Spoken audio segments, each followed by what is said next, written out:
Des dels inicis de la humanitat, la voluntat de representar gràficament el territori ha estat una constant. Gràcies a l'evolució tecnològica, aquestes representacions han estat cada vegada més precises i fiables, fins que, a dia d'avui, la geoinformació s'ha convertit en una eina bàsica i indispensable per a la gestió del territori. Però, al igual que passa amb el territori, els documents cartogràfics no ofereixen una foto fixa, sinó més aviat una realitat en constant evolució subjecta a una gran quantitat de variables. Uns dels més importants són els fenòmens meteorològics com, per exemple, els temporals. Les nostres eines principals per predir els fenòmens de llevantada i temporal són els models numèrics de pronòstic del temps, que ens donen una informació detallada de l'estat de l'atmosfera pels pròxims 3-5 dies aproximadament. Aquests models meteorològics són després processats per l'àrea de pronòstic per donar possibles avisos a la població civil i també a qualsevol que pugui fer actuacions per tal de prendre les mesures necessàries. En el cas de la costa específicament, tenim uns altres tipus de models, que són els models oceanogràfics, que ens donen una informació detallada de quin serà l'estat del mar, en dades tal com l'onatge o les corrents. Costes, boscos, rius, conreus, pobles, carreteres... Els documents cartogràfics ens mostren una gran quantitat d'informació. Antigament, per dibuixar un mapa, calia recórrer a peu al territori mesurant tots els elements. Però aquesta tasca requeria molt d'esforç i resultava extremadament lenta.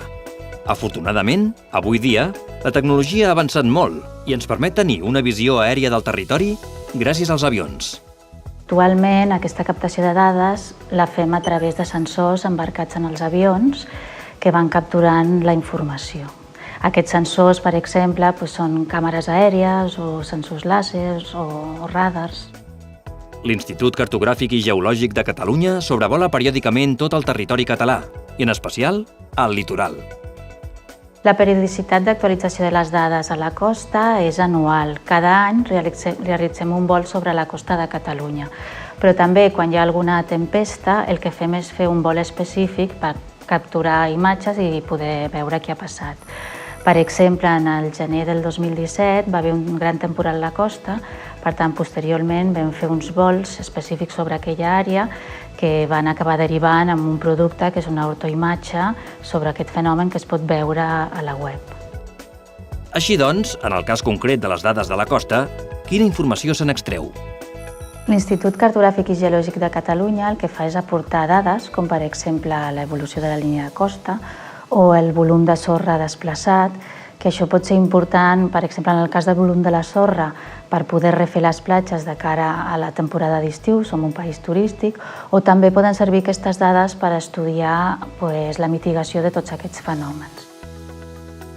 Un cop captades, les dades es porten a l'Institut, on després de passar un control de qualitat, segueixen diferents procediments informàtics per acabar obtenint diferents tipus de productes.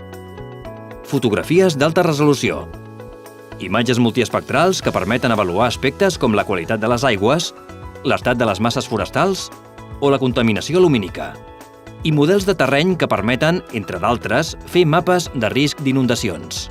Amb el pas dels anys i la millora de les tècniques de captació de dades, els documents cartogràfics no només s'han convertit en unes eines més acurades i precises, sinó que també han multiplicat els seus usos, així com els seus usuaris. Tant és així que, a dia d'avui, gràcies a la irrupció d'Internet i dels dispositius mòbils, consultar-los ha esdevingut una acció quotidiana i indispensable per a una gran part de la població.